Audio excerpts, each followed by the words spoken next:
Ipinagpalit sa babaeng may titulo, pinalayas na parang basahan sa sariling tahanan. Habang ako ay nagluluto ng paborito niyang ulam, plano na pala nilang itapon ako. Alfonso, ang utak na ipinagmamalaki mo, akin yun. Ngayon, kukunin ko ang lahat ng sakin. Handa ka na bang makita ang reynang binaliwala mo? Sino nga ba ang tunay na talunan sa larong ito? Alfonso, ihanda mo na ang mga papel. Hindi na kailangan ng kumpanya ang isang pabigat na katulad ni Maribel. Mas bagay sa'yo si Bianca. Matalino, may koneksyon, at higit sa lahat, kauri natin. Hindi katulad ng asawa mong amoy bawang at walang alam, kundi ang magmakaawa sa barya-baryang allowance na ibinibigay mo. Ang tinig ni Doña Remedios ay tila isang matalim na kutsilyo na humiwa sa katahimikan ng pasilyo. Malamig, mapangapi, at walang bahid ng pag-aalinlangan. Sa loob ng silid na yon, ang tanging tugon ni Alfonso ay isang buntong hininga na tila pagsang-ayon sa malupit na hatol ng kanyang ina. Alam ko, ma. I'll give her the annulment papers tonight. It's for the best.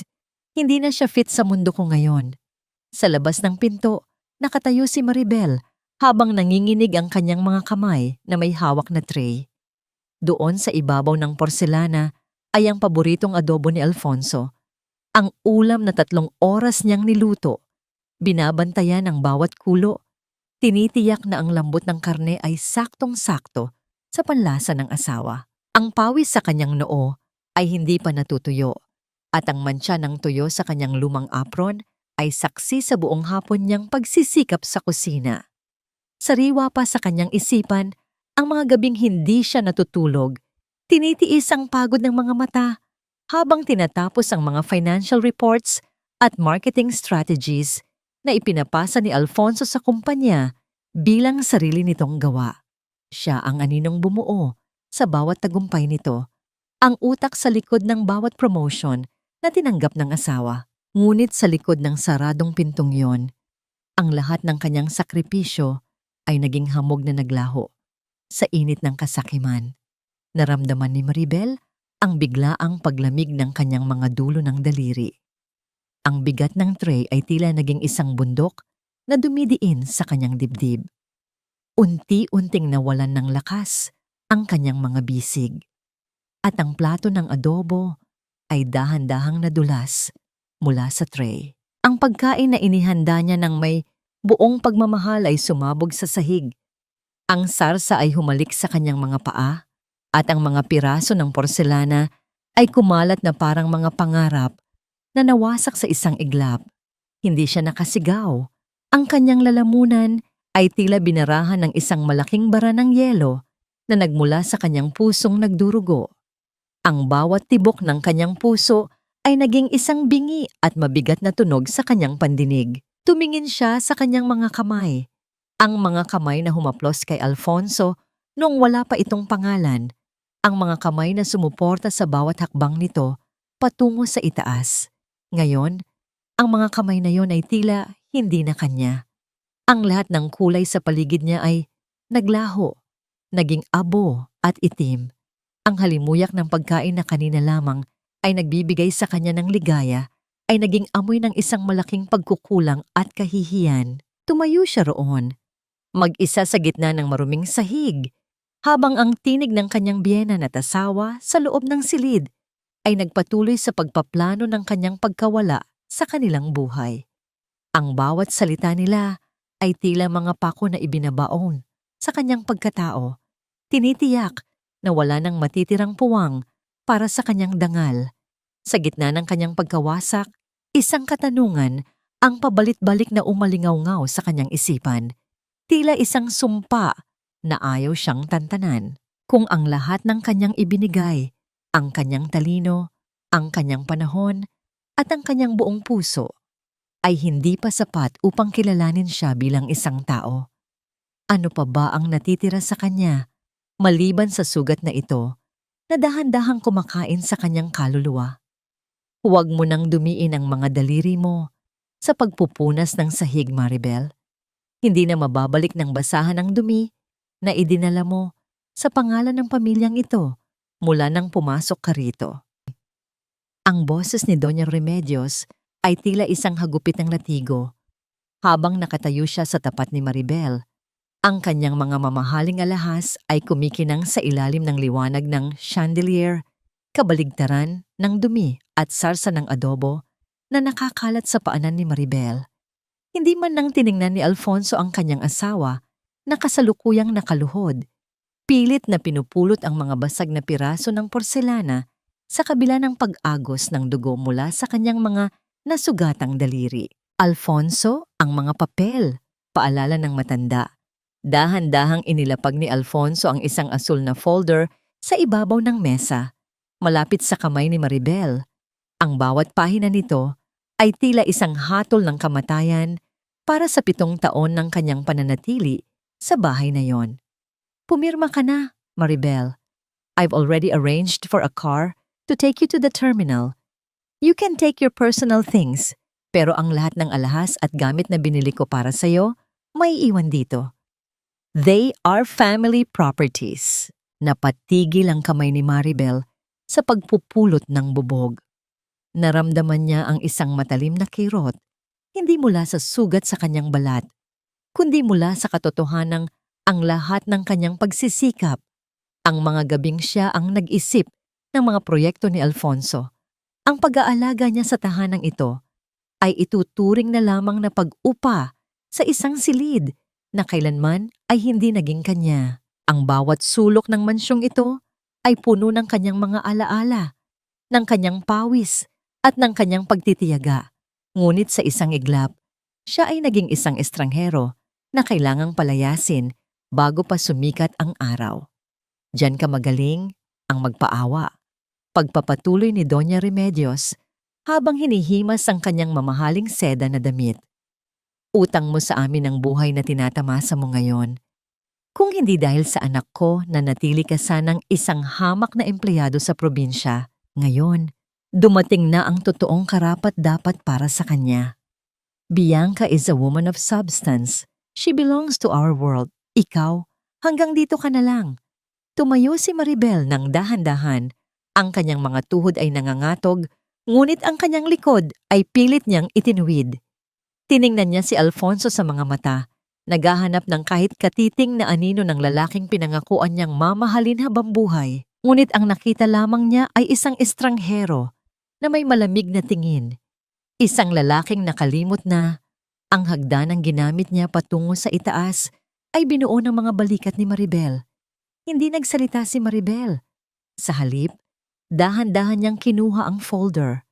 Ang bawat letrang isinulat niya sa pirma ay tila isang pangako ng paglaya mula sa isang kulungang ginto. Matapos ang huling hagod ng bolpen, tiningnan niya ang kanyang biyenan. Ang lahat ng inuutos ninyo ay gagawin ko. Ngunit ang anak ko, si Liag, sasama siya sa akin. Isang mapait na tawa ang kumawala sa mga labi ni Doña Remedios. Sama mo na ang batang iyon. Wala kaming panahon para magpalaki ng batang may dugong katulad mo. I'm sure Bianca can give Alfonso a much better heir. Ang mga salitang iyon ang naging huling tulak para kay Maribel. Pumasok siya sa silid ni Liag at nakita ang kanyang 5 taong gulang na anak na mahimbing na natutulog, walang kamalay-malay na ang kanilang mundo ay gumuho na. Dahan-dahang binuhat ni Maribel ang bata, ang maliit na katawan nito ay naging tanging sandigan ng kanyang lakas.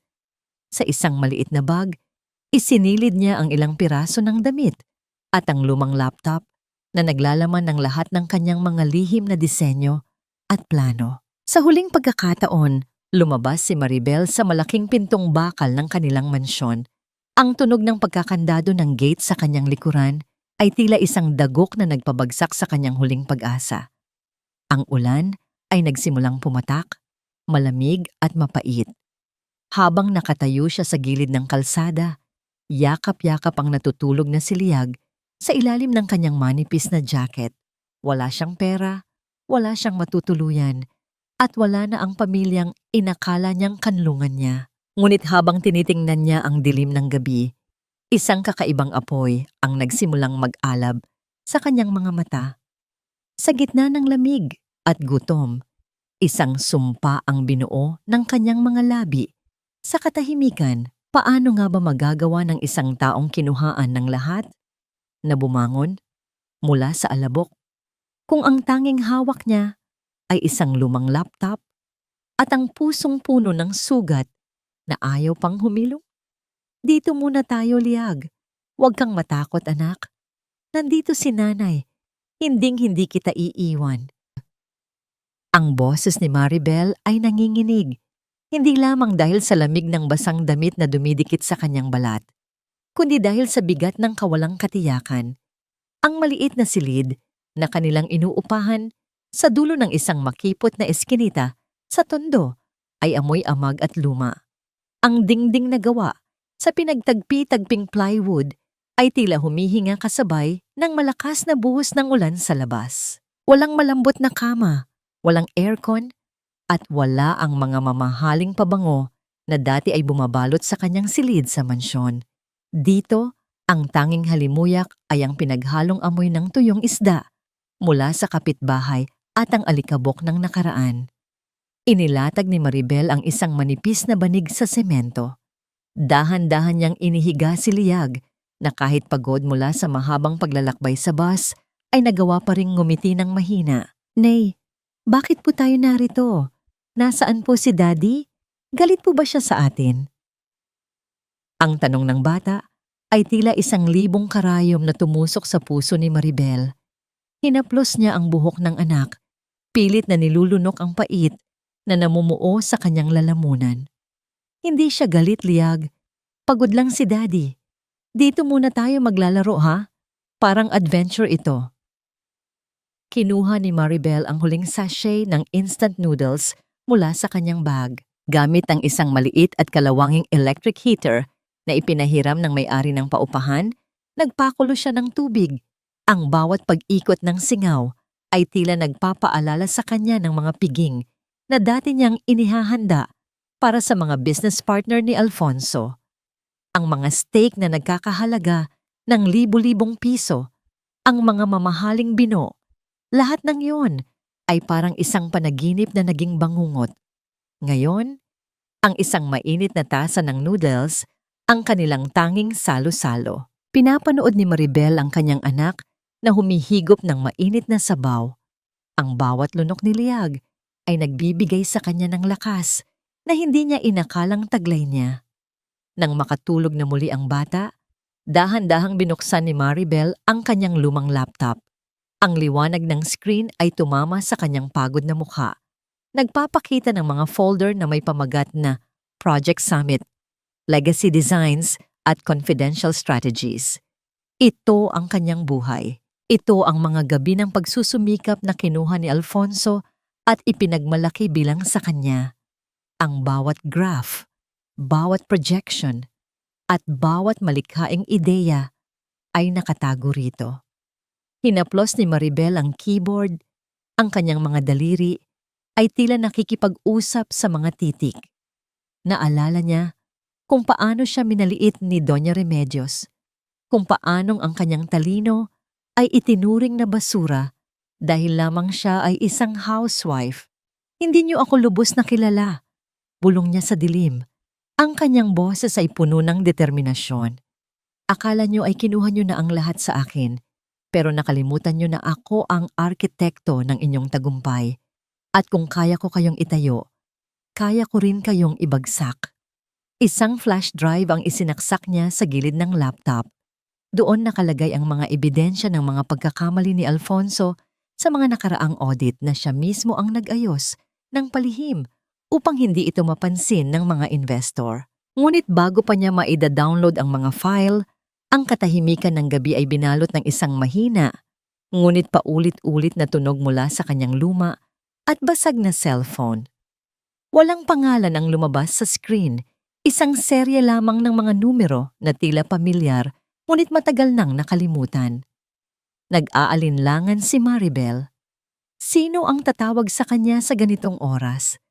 Sino ang nakakaalam kung nasaan siya? Dahan-dahan niyang pinindot ang button at itinapat ang telepono sa kanyang tainga. Sa kabilang linya, isang malalim at baritonong boses ang nagsalita. Isang boses na nagmula sa mundo na akala niya ay tuluyan ng tumalikod sa kanya. Maribel, alam kong mahirap itong paniwalaan, pero kailangan nating mag-usap. Hindi mo pa ako kilala ng personal, pero ako ang nakakaalam ng totoo mong halaga. Ang tanong ay, handa ka na bang bawiin ang koronang ninakaw sa'yo? Nabitawan ni Maribel ang mouse ng kanyang laptop.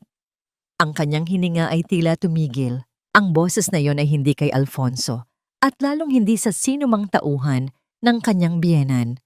Ito ay boses ng isang taong may kapangyarihang baguhin ang kanyang kapalaran sa isang iglap. Sino po ito? Paano niyo nakuha ang numero ko?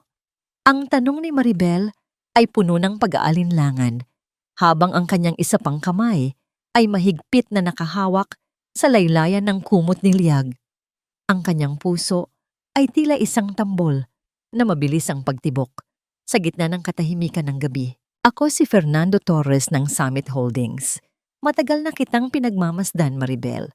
O mas tamang sabihin, matagal ko nang pinagmamasdan ang mga gawa mo na ipinapasa ng iyong asawa bilang sa kanya.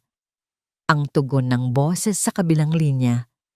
May awtoridad ang tono nito, ngunit may bakas din ng respeto na matagal nang hindi naririnig ni Maribel mula sa ibang tao. Huwag kang matakot. Hindi ako kaaway. Sa katunayan, ako ang taong makakatulong sa iyo na ipakita sa mundo kung sino ang tunay na henyo sa likod ng pangalang Alfonso Santos. Hindi nakapagsalita si Maribel. Ang pangalang Summit Holdings ay hindi biro.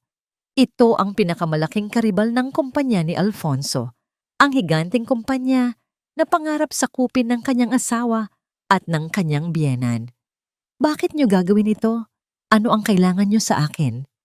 Kailangan ko ang utak mo, Maribel, at kailangan mo ng plataporma para bumangon. Magkita tayo bukas ng umaga. Ipadadala ko ang lokasyon sa mensahe. Huwag kang mag-alala. Ligtas ang anak mo. Kinabukasan, sa ilalim ng bahagyang pag-ulan, naglakad si Maribel patungo sa isang maliit at tahimik na coffee shop sa labas ng maingay na distrito ng Tondo. Bitbit niya si Liag, na tahimik na kumakapit sa kanyang kamay. Sa loob, isang lalaking nasa huling bahagi ng kanyang 40, maayos ang pananamit at may matalinong tingin, ang naghihintay sa kanya.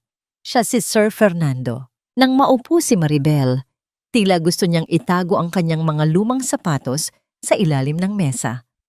Ramdam niya ang pagkakaiba ng kanyang hitsura sa kinang ng paligid, ngunit nang magsimulang magsalita si Fernando, nawala ang kanyang hiya. Alam ko ang lahat, Maribel.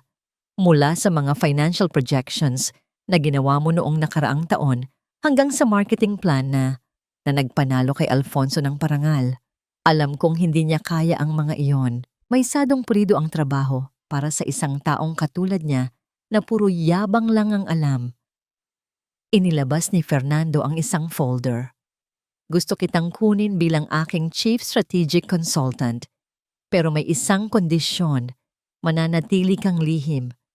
Walang makakaalam na nagtatrabaho ka para sa Summit Holdings hanggang sa dumating ang gabi ng anibersaryo ng kumpanya ni Alfonso. Doon natin ilalabas ang katotohanan. Nanginginig ang mga kamay ni Maribel habang binabasa ang kontrata. Ang halagang nakalagay doon ay sapat na upang mabigyan si Liag ng magandang buhay. Sapat na upang hindi na sila muling magutom.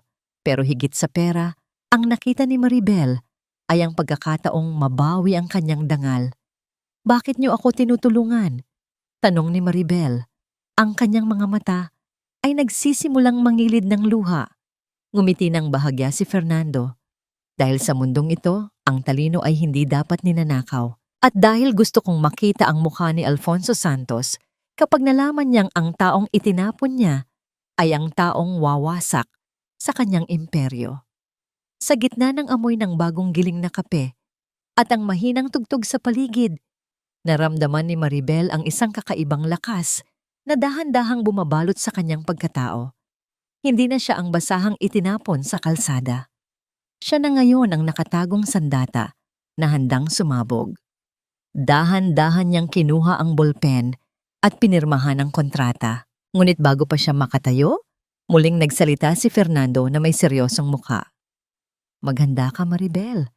Dahil sa oras na malaman nila, nakakampi mo ako. Hindi lang karir mo ang itataya mo. Susubukan nilang gamitin ang kaisa-isang bagay na mahalaga sa iyo para saktan ka. Tumingin si Maribel kay Liag na payapang naglalaro ng kanyang mga daliri sa tabi niya. Ang takot ay sandaling dumaan sa kanyang isipan, ngunit agad itong napalitan ng isang matigas na determinasyon. Handa na ako, sir. Wala na silang makukuha sa akin na hindi ko kayang ipaglaban. Ngunit habang papalabas sila ng coffee shop, hindi napansin ni Maribel ang isang itim na sasakyang nakaparada sa kabilang panig ng kalsada. Sa loob nito, isang pamilyar na mukha ang nakamasid sa bawat galaw niya. May hawak na telepono at may masamang balak na nagsisimulang mabuo. Hindi ko maintindihan. Bakit parang laging may kulang sa mga graphs na ito? Bianca, I thought you were an expert in financial modeling. Ang boses ni Alfonso ay bakas ang matinding pagkabigo habang nakatitig siya sa naglalakihang monitor sa loob ng kanyang executive office. Ang silid na dati ay puno ng katiyakan at maayos na daloy ng trabaho ay tila naging isang pugad ng kalituhan. Sa harap niya, si Bianca ay abala sa pag-aayos ng kanyang buhok habang nakatingin sa refleksyon ng bintana. Tila mas mahalaga pa ang kanyang itsura kaysa sa milyon-milyong pisong nakataya sa kanilang bagong proyekto. Honey, relax. Masyado mo lang binibigyan ng pansin ang maliliit na detalye. Tugon ni Bianca na may halong pagkairita. We can just hire someone to fix that. Huwag mo namang sirain ang gabi natin dahil lang sa ilang numero. May reservation tayo sa pinaka-exclusive na restaurant sa Makati, remember? Napahilot si Alfonso sa kanyang sentido. Sa bawat minutong lumilipas, unti-unti niyang nararamdaman ang bigat ng katotohanan na dati ay isinasantabi niya. Noong narito pa si Maribel, ang lahat ng reports ay malinis, bawat butas ay may tapal, at bawat katanungan ng mga investors ay may handang kasagutan. Ngunit ngayon, sa tuwing bubuksan niya ang mga files na gawa ni Bianca, tila siya naliligaw sa isang maze na walang labasan. Ang mga ideya ni Bianca ay mababaw. Puro palamuti, ngunit walang matibay na pundasyon. Isang kabaligtaran ng tahimik, ngunit matalas na kaisipan ni Maribel. Samantala, sa mansyon ng mga Santos, hindi rin maipinta ang mukha ni Doña Remedios. Hawak niya ang isang tasa ng kape na agad niyang inilapag sa mesa ng may pandidiri. Ang pait, ilang beses ko bang sasabihin sa inyo na ayaw ko ng ganitong klaseng timpla? Sigaw niya sa bagong katulong na nanginginig sa takot.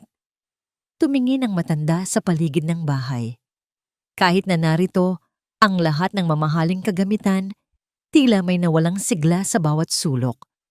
Ang mga bulaklak sa vase ay tuyot. Ang alikabok sa ibabaw ng piano ay unti-unting kumakapal. At ang katahimikan ay tila naging mabigat at nakakasuffocate.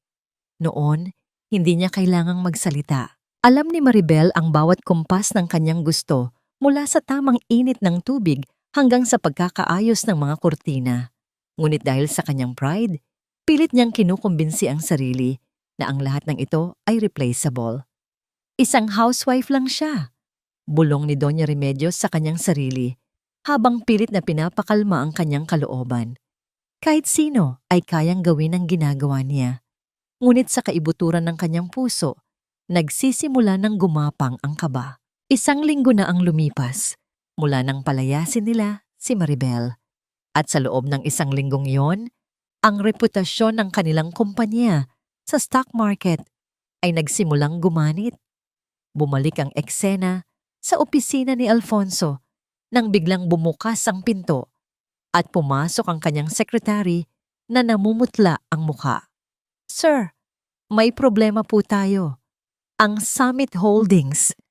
Naglabas sila ng counterproposal para sa Legacy Heights project. At ang masama po rito, nakuha nila ang loob ng major investors natin. Napatayo si Alfonso, ang kanyang muka ay nawalan ng kulay. Ano? Paanong nangyari iyon? Isang buwan nating inilihim ang plano na yon. Hindi ko po alam, sir. Pero ang sabi ng mga investors, ang proposal ng summit ay mas detalyado, mas matalino, at tila alam na alam ang bawat kahinaan ng ating kumpanya. Parang may nakakaalam ng bawat hakbang natin bago pa nating ito gawin. Sa kabilang bahagi ng lungsod, sa loob ng isang high-tech na opisina sa Summit Holdings, tahimik na nakaupo si Maribel sa harap ng kanyang computer. Ang kanyang mga mata ay matalas na nakatitig sa screen habang pinapanood ang pagbagsak ng stocks ng kumpanya ni Alfonso. Sa tabi niya, nakatayo si Sir Fernando na may tipid na ngiti. Nagsisimula na silang magkagulo, Maribel, wika ni Fernando. Ang plano mo ay parang isang laso na dahan-dahang gumagapang sa kanilang sistema. Hindi kumibo si Maribel. Inilipat niya ang tingin sa isang litrato ni Liag na nakadikit sa gilid ng kanyang monitor. Ang kanyang mukha ay walang emosyon, ngunit ang kanyang mga daliri ay mahigpit na nakahawak sa ballpen na kanyang hawak. Hindi pa ito sapat, malamig na tugon ni Maribel. Gusto kong maramdaman nila ang pakiramdam ng mawalan ng lupa sa ilalim ng kanilang mga paa. Gusto kong makita kung paano sila magmakaawa sa taong tinawag nilang walang alam. Ngunit sa gitna ng kanyang panalo, isang mensahe ang pumasok sa kanyang telepono mula sa isang hindi kilalang numero. Ang nilalaman nito ay nagpabilis muli sa kanyang kaba. Alam ko kung nasaan kayo ni Liag. Huwag kang magpakasiguro, Maribel. Ang bawat akyat mo ay may katumbas na paghulog. Napatingin si Maribel sa bintana, sa madilim na langit ng Maynila. Ang tagumpay na kanyang hinahangad ay tila may kasamang madilim na anino na hindi niya inaasahan. Maribel, paano mo natis na tumira sa ganitong klaseng lugar? Amoy imbornal at dikit-dikit ang mga bahay. Kahit ang hangin dito ay tila may dalang sakit. Ang boses ni Alfonso ay puno ng pagkasuklam habang nakatayo siya sa gitna ng makipot na pasilyo niyang tenement. Pilit na iniiwasang madikit ang kanyang mamahaling suit sa maruming dingding. Ang kanyang hitsura ay tila isang ligaw na bituin sa gitna ng kadiliman ng tondo. Sa kanyang paanan, ang agos ng maruming tubig mula sa kanal ay dahan-dahang gumagapang, ngunit mas iniintindi niya ang pag-aayos ng kanyang mamahaling relo. Kasalukuyang nagsasampay ng mga damit ni Liag si Maribel nang marinig ang tinig na yon. Hindi siya lumingon agad. Nanatili ang kanyang mga kamay sa pagpisil ng basang tela. Dinarama ang gaspang ng murang sabon sa kanyang mga daliri. Ang amoy ng nilalabhan at ang singaw ng init mula sa mga yitong bubong ay ang kanyang bagong realidad. Isang realidad na ibinigay sa kanya ni Alfonso sa gabi ng kanilang paghihiwalay. Kung nandito ka lang para laitin ang buhay ko, Alfonso, maaari ka nang umalis. Marami pa akong gagawin. Malamig na tugon ni Maribel. Nang sa wakas ay humarap siya.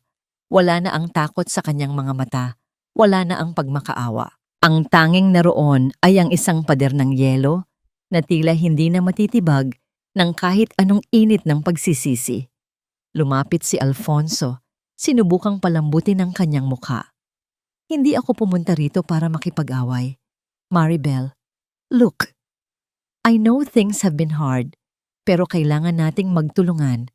Ang Legacy Heights Project, may mga butas sa financial model na ginawa mo dati. Investors are asking questions I can't answer. Isang tingin mo lang naman.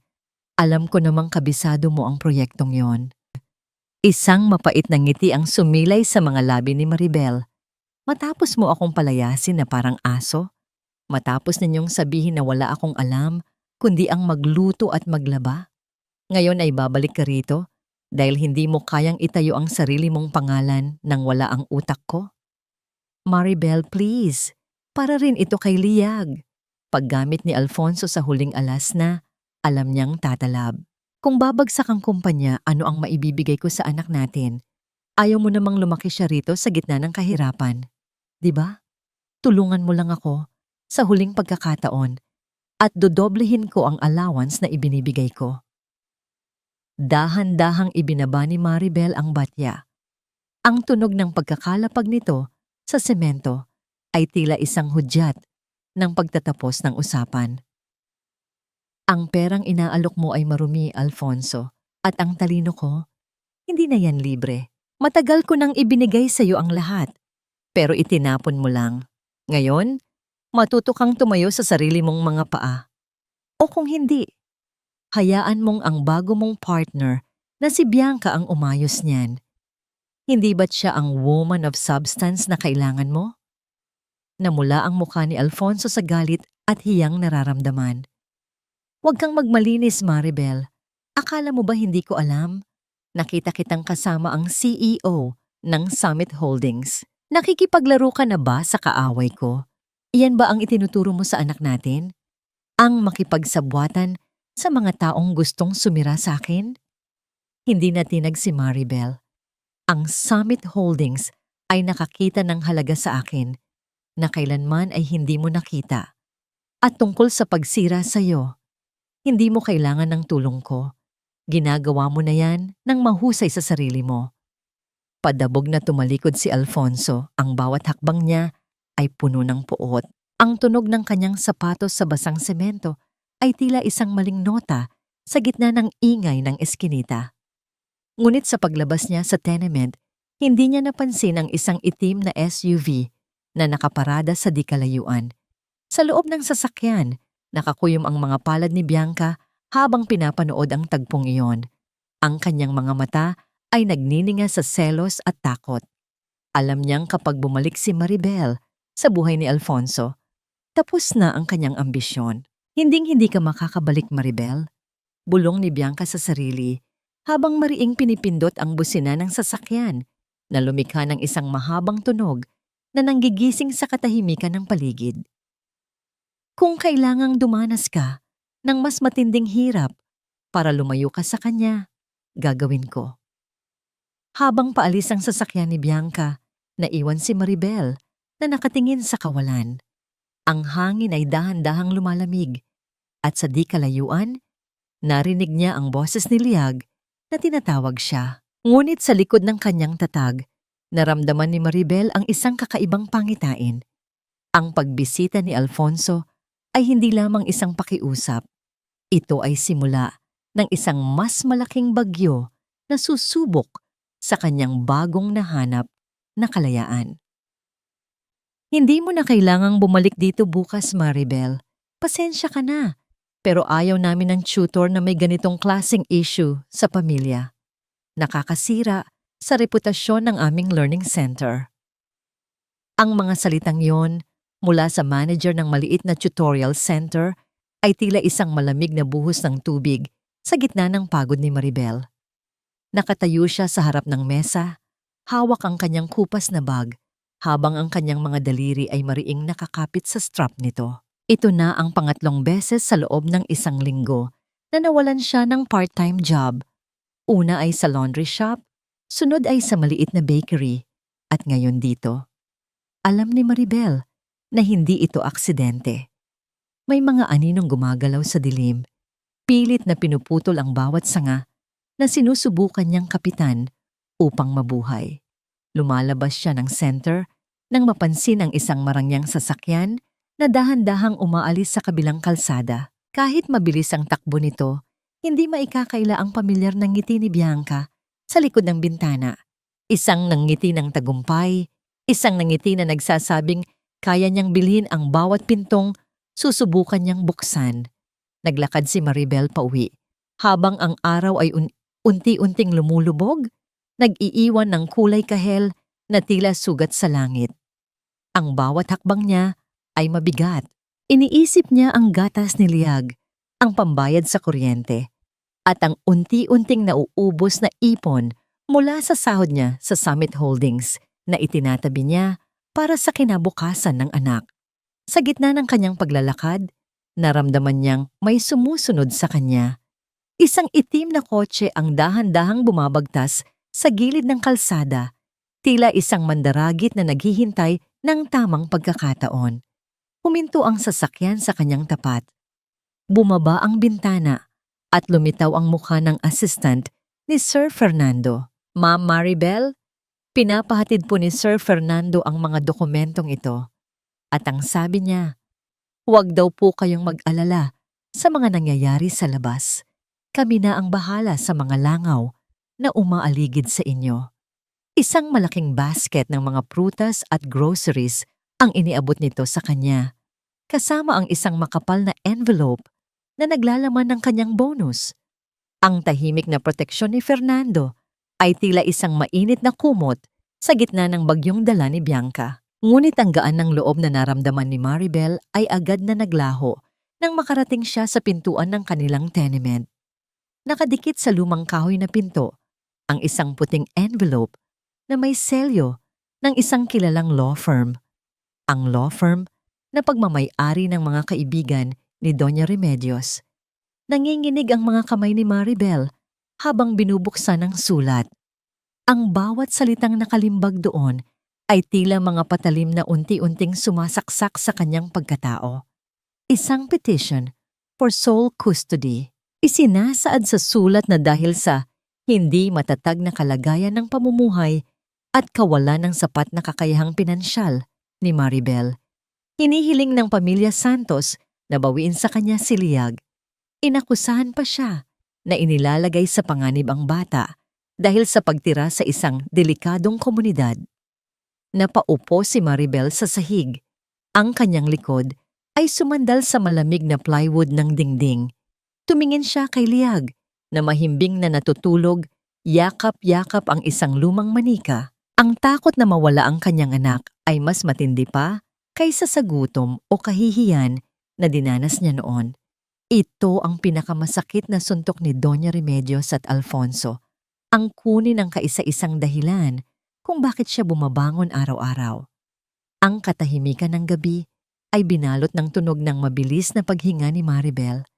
Ang kanyang mga mata ay nanunuyo, ngunit walang luhang lumalabas. Ang sakit ay masyadong malalim para sa luha. Isang katanungan ang pilit na gumagapang sa kanyang isipan, tila isang malaking pader na humaharang sa kanyang landas.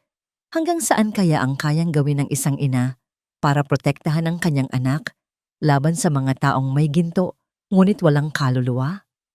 At kaya ba niyang manalo sa isang labanan kung saan ang kalaban niya ay ang mismong batas na binili ng yaman? Akala niyo ba ay hahayaan ko kayong kunin ang kaisa-isang dahilan ng paghinga ko? Alfonso, Doña Remedios, hindi niyo kilala ang inang kinalaban niyo. Ang tinig ni Maribel ay hindi na nanginginig. Sa gitna ng madilim na silid, ang liwanag mula sa screen ng kanyang laptop ay nagbibigay ng isang kakaibang kinang sa kanyang mga mata. Isang kinang na hindi mula sa luha, kundi mula sa apoy ng determinasyon. Ang petition for sole custody na hawak niya ay dahan-dahan niyang itinupi, hindi upang itago, kundi upang gawing bala sa darating na digmaan. Ang bawat pangungusap sa dokumentong yon na kumukutya sa kanyang kahirapan ay naging mitya ng kanyang pagbabago. Kinabukasan, sa loob ng isang pribadong suite sa isang mamahaling hotel sa Makati, hindi na ang Maribel na amoy bawang at nakasuot ng kupas na duster ang nakaharap sa salamin. Sa tulong ni Sir Fernando, sumailalim siya sa isang matinding preparasyon. Isang team ng mga eksperto ang nag-ayos ng kanyang buhok, kuko at balat. Ngunit ang pinakamalaking pagbabago ay nagmula sa loob. Ang bawat aral sa pananalita, ang bawat tips sa boardroom etiquette, at ang bawat estratehiyang pinag-aralan niya sa Summit Holdings ay tila naging bagong balat na bumabalot sa kanya. This is not just a makeover, Maribel. This is your rebirth, wika ni Sir Fernando habang nakamasid sa pintuan. Ipinakita niya ang isang mahabang box na naglalaman ng isang black silk gown. Gagamitin mo ito sa gabi ng anibersaryo ng Legacy Heights. It's elegant, mysterious, and powerful. Parang ikaw. Hinaplos ni Maribel ang tela ng damit. Ang lamig at dulas nito sa kanyang mga daliri ay nagpaalala sa kanya ng layo ng itinakbo ng kanyang buhay mula noong gabing pinalaya siya sa ilalim ng ulan.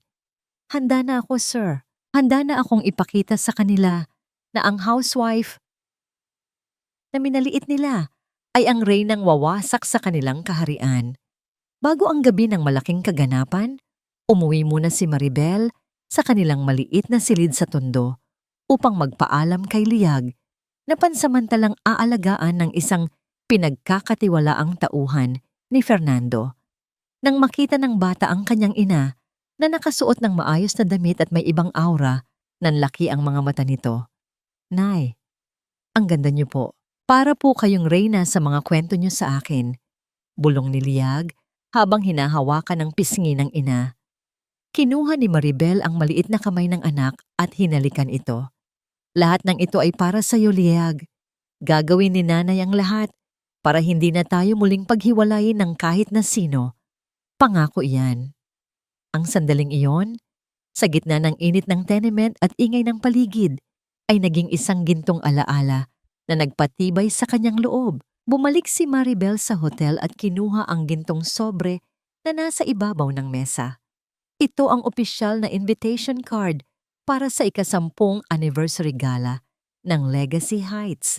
Sa loob ng sobre, nakasulat ang kanyang pangalan, Maribel Santos, Executive Director, Summit Holdings. Isang tipid na ngiti ang sumilay sa kanyang mga labi. Alam niyang sa mga oras na ito, abala si Alfonso at Bianca sa paghahanda para sa kanilang tagumpay. Walang kamalay-malay na ang kanilang tagumpay ay isa lamang ilusyong nakatakdang maglaho. Habang isinusukat ni Maribel ang kanyang black gown, sa huling pagkakataon, ang bawat pagtama ng kanyang takong sa sahig ay lumikha ng isang matatag at nakakatakot na ritmo. Ang bawat kislap ng kanyang mga mata ay tila isang babala. Ngunit sa kabila ng lahat ng kanyang paghahanda, isang tawag mula sa kanyang abogado ang nagpabago sa timpla ng kanyang gabi. Maribel, may masamang balita. Nalaman ng kampo ni Alfonso ang tungkol sa ugnayan mo sa Summit Holdings. Mukhang may plano silang hiyain ka sa harap ng maraming tao bago ka pa man makapagsalita. Napatigil si Maribel. Ang kanyang kamay ay nanigas sa pagkakahawak sa kanyang bag.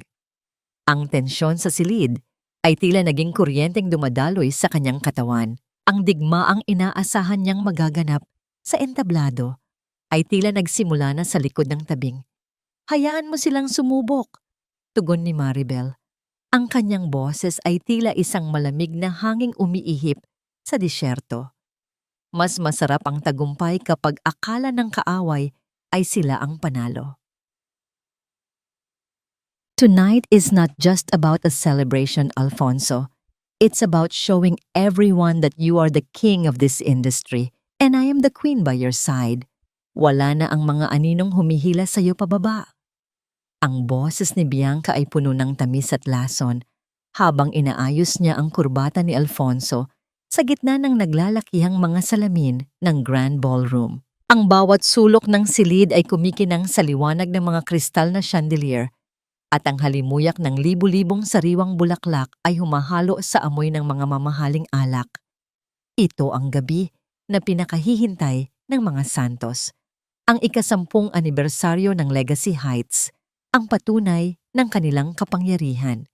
Sa gitna ng entablado, nakatayo si Doña Remedios, suot ang isang tila baluti na gintong gown, habang tumatanggap ng mga papuri mula sa mga matataas na opisyal at negosyante. Ang kanyang tawa ay umaalingaw-ngaw sa buong bulwagan. Isang tunog ng tagumpay na tila nanggagaling sa isang taong naniniwala na ang lahat ng kanyang tinapakan ay nararapat lamang na maging dumi sa kanyang talampakan. Nagsimulang magsalita si Alfonso sa harap ng mikropono. Ang kanyang boses ay puno ng kayabangan. Ang Legacy Heights ay bunga ng aking dugo, pawis, at walang katulad na talino. Sa gabing ito, selyado na ang ating kinabukasan. Ang palakpakan ng mga tao ay tila isang malakas na agos ng tubig na bumabalot sa kanyang ego. Ngunit sa gitna ng katuwaan, ang malalaki at mabibigat na pintuan ng ballroom ay dahan-dahang bumukas Lumilikha ng isang marahang pagyanig sa sahig na nagpatigil sa lahat. Ang bawat mata ay lumingon sa dulo ng pasilyo. Doon, sa gitna ng liwanag, nakatayo ang isang babae na tila hinulma mula sa kadiliman at bituin. Nakasuot siya ng isang mahabang itim na silk gown na yumayakap sa kanyang bawat galaw. Ang kanyang buhok ay maayos na nakapusod na nagpapakita ng kanyang mahaba at maputing leeg.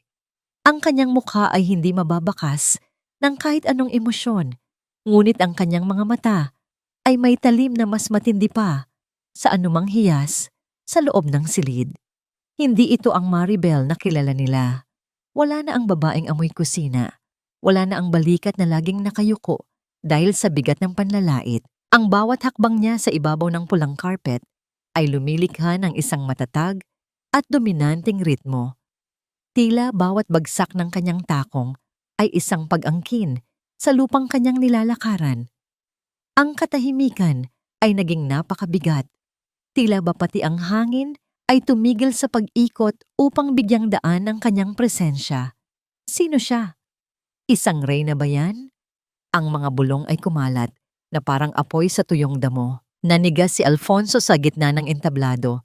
Ang kanyang hawak na wine glass ay dahan-dahang ngihiwalay sa kanyang mga daliri hanggang sa ito ay bumagsak at mabasag sa sahig. Ang pulang alak ay tumalsik sa kanyang sapatos na parang sariwang dugo.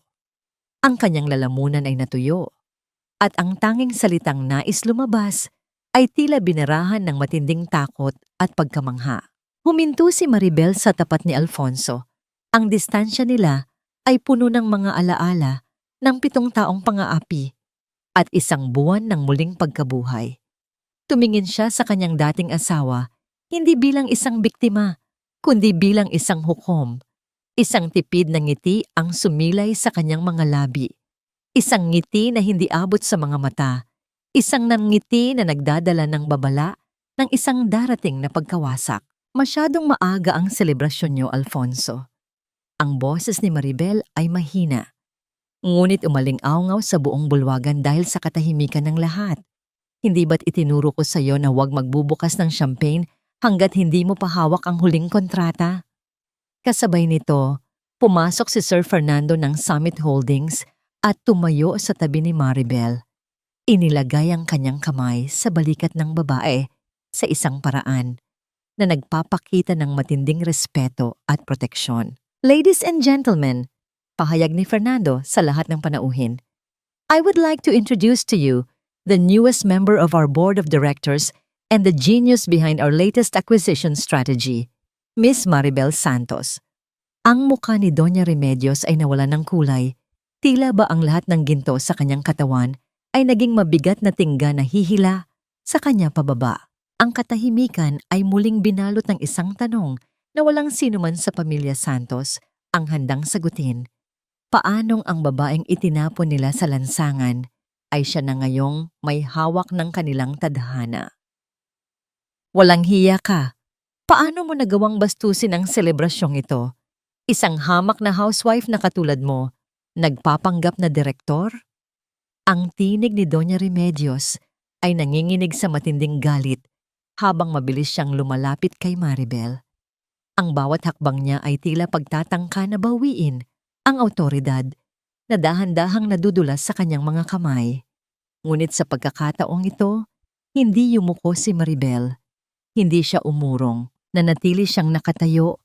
Ang kanyang balikat ay tuwid at ang kanyang tingin ay matatag na nakatitig sa matanda. Tila pinagmamasdan ng isang gusaling malapit ng gumuho. Direktor? Isang mapait na tawa ang kumawala sa mga labi ni Bianca habang humahakbang siya palapit. Ang kanyang mukha ay namumula sa inggit at kahihiyan. Alfonso, don't tell me naniniwala ka sa palabas na ito? Baka nakalimutan ninyo kung saan nanggaling ang babaeng yan. Galing siya sa dumi ng tondo. Baka binenta niya lang ang sarili niya kay Sir Fernando para makuha ang posisyong yan. Ang malakas na tunog ng paghampas ng kamay ni Fernando sa gilid ng podium ay nagpatigil sa lahat. Ang tunog ng kahoy na tumama sa semento ay naging hudyat ng katahimikan. Ingatan mo ang pananalita mo, Miss Bianca. Ang tanging dahilan kung bakit nakatayo pa ang kumpanya ni Alfonso hanggang ngayon ay dahil sa talino ng babaeng tinatawag ninyong hamak. Humarap si Maribel kay Alfonso na hanggang ngayon ay hindi pa rin makapagsalita. Ang kanyang mga mata ay puno ng takot at pagkalito. Alfonso, natatandaan mo ba ang Legacy Heights Project? Ang proyektong ipinagmamalaki mo ngayon sa harap ng mga investors? Tanong ni Maribel. Ang kanyang boses ay malamig at malinaw. Sabi mo, ikaw ang nag-isip ng bawat detalye. Sabi mo, gabi-gabi kang hindi natutulog para tapusin ang financial projections. Dahan-dahang kinuha ni Maribel ang isang remote control mula sa mesa at pinindot ang isang button. Ang malaking LED screen sa likod ng entablado ay nagbago. Hindi na ang promotional video ng Legacy Heights ang nakikita, kundi ang mga orihinal na digital files na may petsa mula pa noong 3 taon na ang nakalilipas. Sa ibaba ng bawat pahina, may isang maliit at nakatagong digital watermark, property of Maribel S. Santos. Ang bawat formula, bawat strategy, pati ang mga pagkakamali na sadyang iniwan ko para itama mo. Lahat ng yon ay gawa ko. Patuloy ni Maribel habang ang bawat salita niya ay tila isang pako na ibinabaon sa reputasyon ni Alfonso. I gave you my brain, Alfonso. I gave you my soul for 7 years. Pero ano ang ginawa mo? Itinapon mo ako noong akala mo ay nakuha mo na ang lahat sa akin.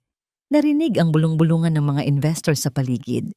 Ang mga mukha ng mga taong kanina ay pumapalakpak kay Alfonso ay napalitan ng pandidiri at pagdududa. Ang amoy ng takot ay tila humahalo sa amoy ng mamahaling pabango sa loob ng bulwagan. Peke ang mga yan. Alfonso, sabihin mo sa kanila na nagsisinungaling siya. Sigaw ni Doña Remedios. Ang kanyang boses ay paos na sa desperasyon. Gawa-gawa lang niya ang lahat ng yan para sirain tayo.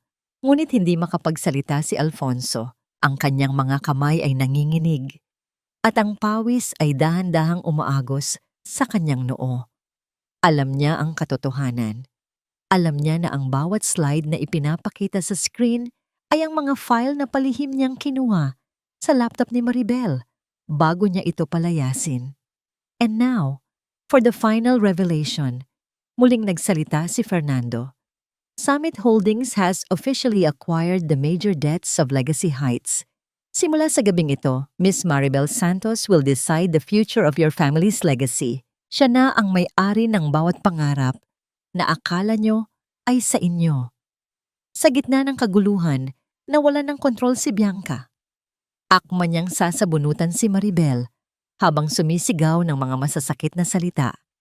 Ngunit bago pa man niya mahawakan ang buhok ni Maribel, ang mga security guards ay mabilis na humarang. Ang tunog ng pagkaladkad ng sapatos ni Bianca sa carpet habang inilalabas siya ng ballroom ay naging musika sa pandinig ng mga taong nasaksihan ang kanyang pagbagsak. Naiwan si Alfonso at Doña Remedios sa gitna ng entablado, mag-isa sa ilalim ng matitinding ilaw. Ang bawat tingin ng mga panauhin ay tila isang parusa. Tiningnan ni Maribel ang kanyang dating asawa sa huling pagkakataon. Walang galit, walang puot, kundi isang malalim na awa para sa isang lalaking nawalan ng lahat dahil sa kanyang sariling kasakiman. Ang maskara ay nalaglag na, Alfonso. Bulong ni Maribel bago siya dahan-dahang tumalikod. Ngayon, harapin niyo ang mundong kayo mismo ang gumawa.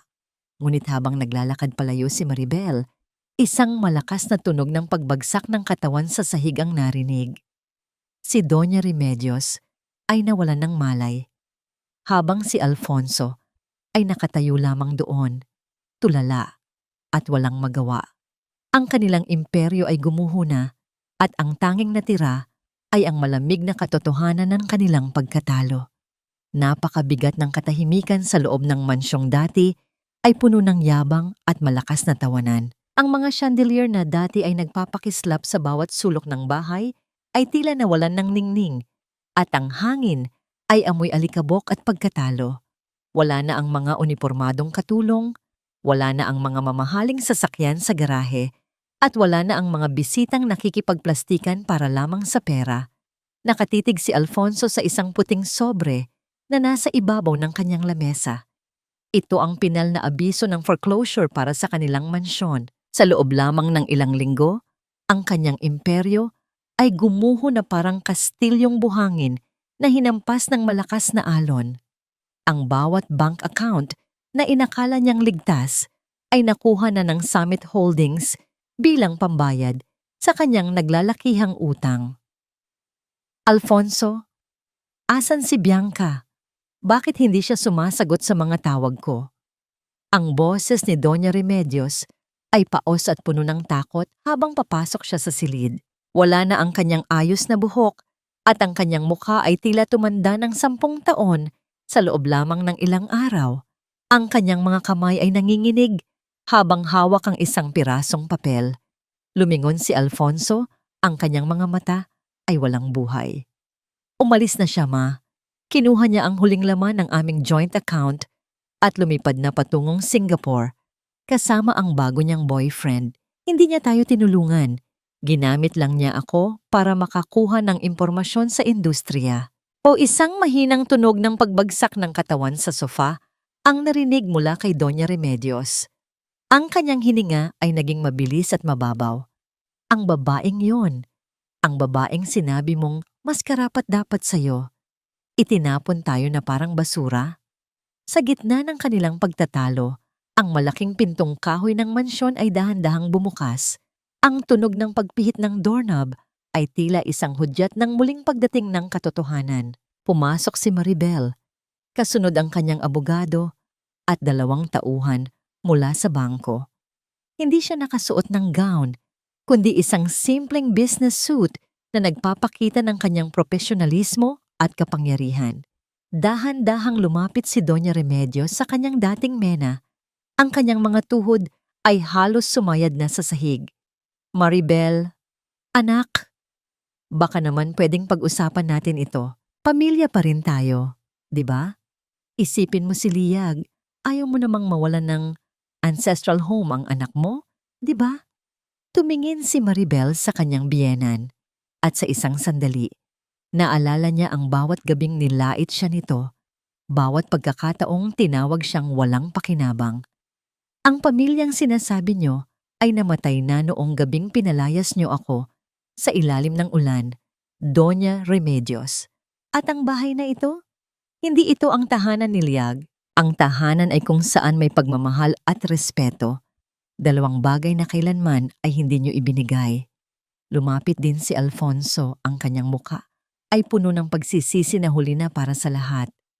Maribel, patawarin mo ako. Nabulag ako. I realized it too late. Ikaw ang bumuo sa akin. Pwede ba tayong magsimula muli? Kahit para na lang sa bata. Huminga ng malalim si Maribel. Dinarama ang kalayaang dahan-dahang bumabalot sa kanyang puso. Alfonso, hindi mo ako mahal. Mahal mo lang ang mga bagay na nagagawa ko para sa'yo. Ngayon, nawala na ang talino ko sa tabi mo. Ngayon mo lang naramdaman ang kawalan. Ang pagpapatawad ay maibibigay ko para sa katahimikan ng kaluluwa ko. Pero ang pagkakataong saktan mo akong muli, iyan ang hinding-hindi ko na ibibigay. Inabot ng abogado ni Maribel ang mga dokumento sa mag-ina. Mayroon na lamang kayong 2 oras para kunin ang inyong mga personal na gamit. Matapos nyon, ang mansyong ito ay opisyal ng isasara.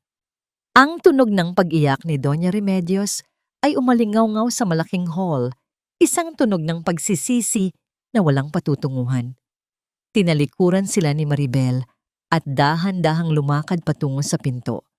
Huminto siya sa may pasilyo at hinaplos ang isang maliit na frame ng litrato ni Liag na naiwan sa pader.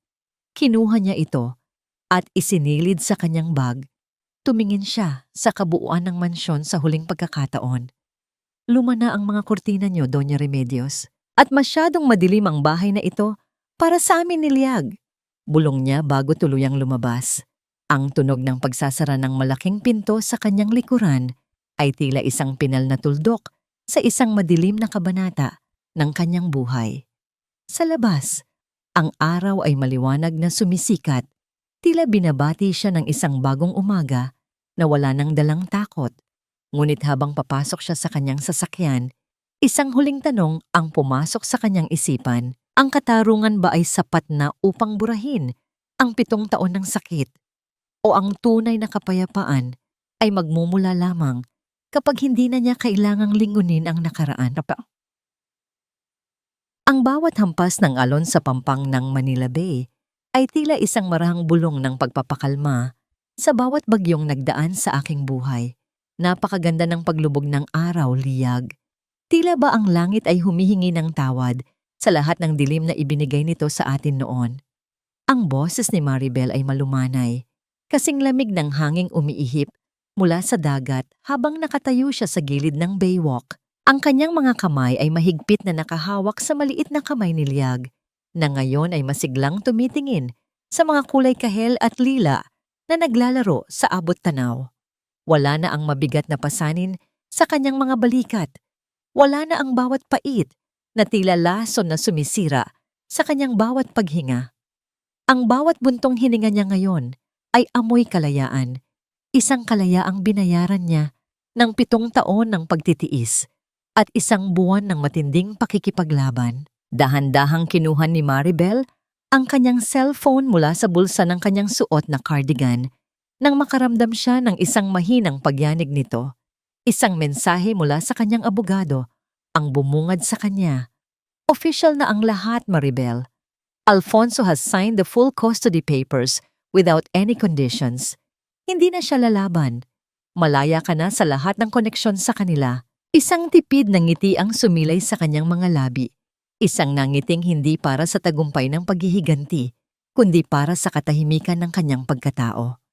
Naalala niya ang bawat gabing nakaluhod siya sa kusina ng mga Santos, pilit na pinupunasan ng sahig habang nilalait ang kanyang dangal.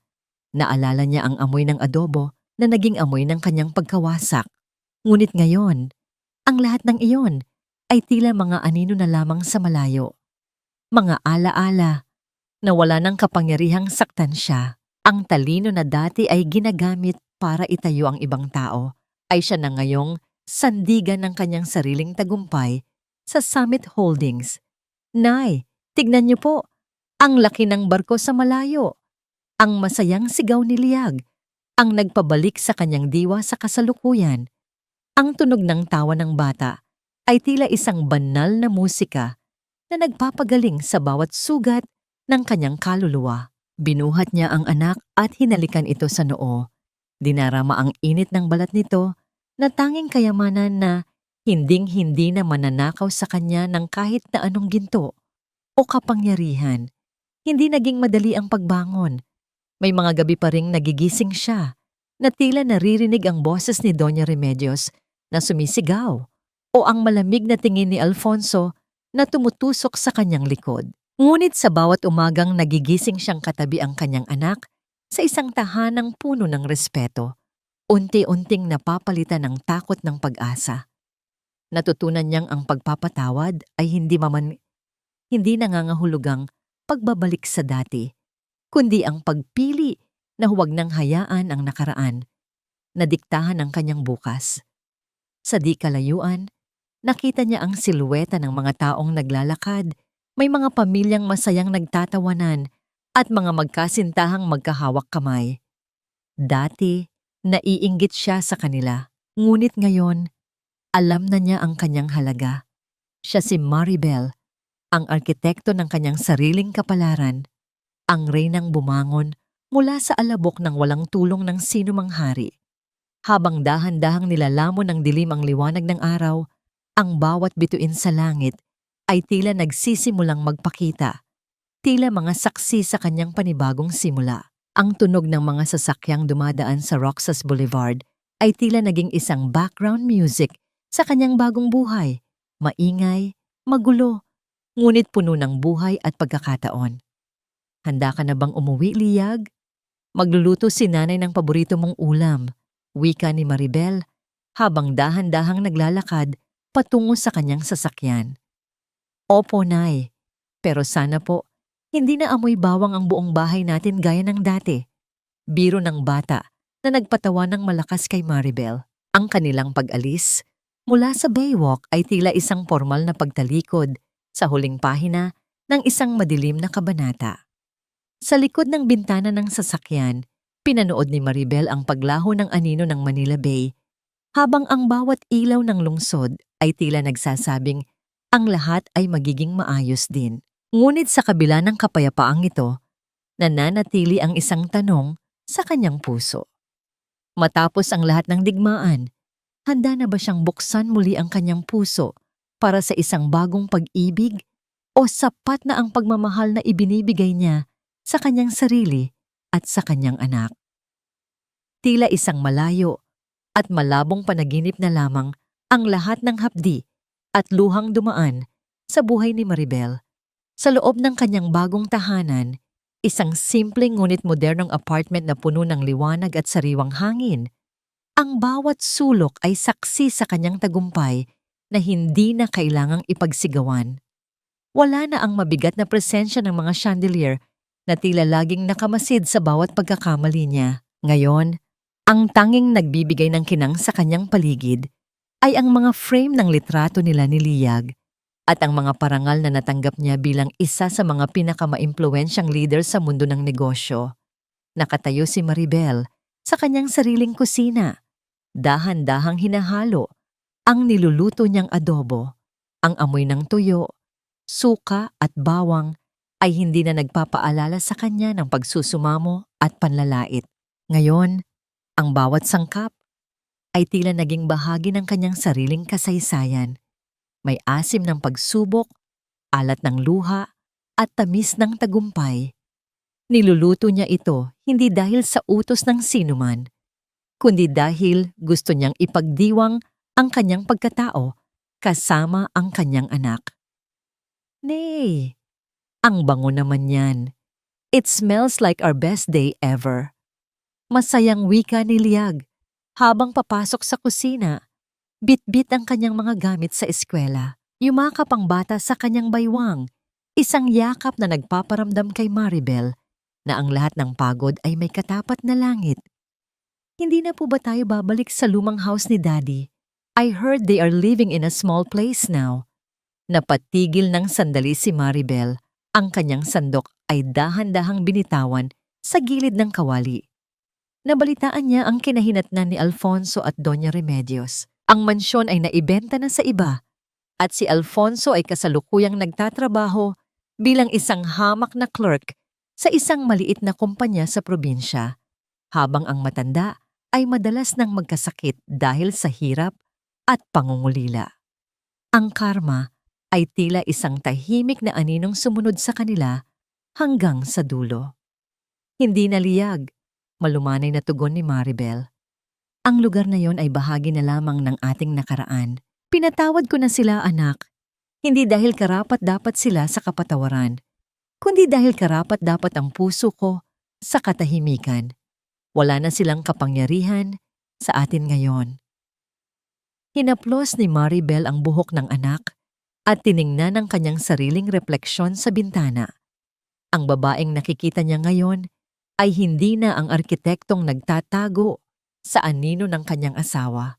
Siya na ang reyna ng kanyang sariling kaharian. Natutunan niyang ang tunay na kapayapaan ay hindi matatagpuan sa pagpapabagsak sa iba, kundi sa pagbangon para sa sarili. Ang bawat sugat ay naging medalya ng kanyang katatagan at ang bawat patak ng luha ay naging tubig na nagpatubo sa kanyang bagong pag-asa. Ang gabi ay dahan-dahang bumabalot sa lungsod at ang mga ilaw sa labas ay tila mga bituing bumaba sa lupa. Sa gitna ng katahimikan ng kanilang hapagkainan, naramdaman ni Maribel ang isang uri ng kaligayahang hindi kayang bilhin ng ginto, ang kaligayahan ng pagiging totoo sa sarili at ang pagmamahal na walang hinihinging kapalit. Para sa mga kababaihang nakikinig at tila nawawalan na ng pag-asa, ang kwento ni Maribel ay isang paalala. Hindi ka kailanman magiging lang sa paningin ng taong tunay na nakakaalam ng iyong halaga.